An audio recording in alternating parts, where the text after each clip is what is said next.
In the nation's northwest corner is Washington, an evergreen playground blessed by an unusual variety of natural attractions. Not many stations have their own resident historian, but we do, and he's Feliks Banel, and every Friday he's all over the map. A look at the stories behind the names of local places and things, and this week you have a collection of high school and college mascots. Yeah, and I'll try and get as many of these in as I can in this short amount of time we have. But, the snow days from last February meant that graduation time is stretching a little bit later into June than it typically does, so in a tip of the hat to that, looked at these mascot topics. And I'm sensitive to this first one because I am a graduate of Lake Washington High School in Kirkland. Mm-hmm. Mascot over there is the Kangaroos. Dates back to the 1930s when it was still called Kirkland High School. There's apparently only one other high school in the country that has the kangaroo as a mascot. That's in Texas. And they were named long before Kirkland chose that mascot. This is down in west of Fort Worth, Texas. And they're named after a college in Texas that has the kangaroo as their mascot.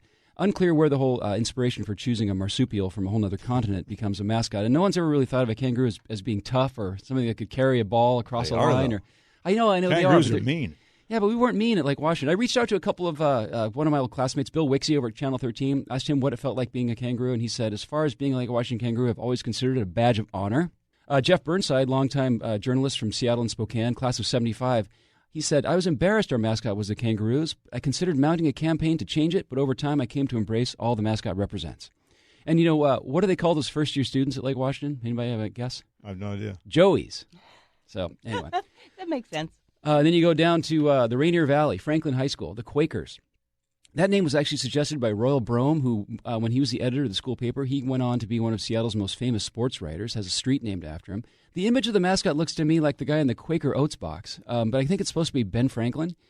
And if you look at the Pepsi website, they own Quaker, it says, the Quaker man is not an actual person. His image is that of a man dressed in the Quaker garb, chosen because the Quaker faith projected the values of honesty, integrity, purity, and strength. I reached out to John Keister, who's a graduate of Franklin, and he said, it was really strange going to a high school in which the mascot was the Quakers, a nonviolent religious sect. Although, to be honest, I don't think most of the student body had any idea what a Quaker was. No. This was demonstrated for every game when the banners went up featuring an angry-looking Ben Franklin firing a musket with slogans like, "Kill 'em, Quakers." He says, we did get one thing right, however. We practiced a lot of nonviolent resistance on the football field. And we smoked a lot of hemp, which I think the Founding Fathers were very fond of. Right. Feliks Banel joins us every Wednesday and Friday, and all his features are at mynorthwest.com.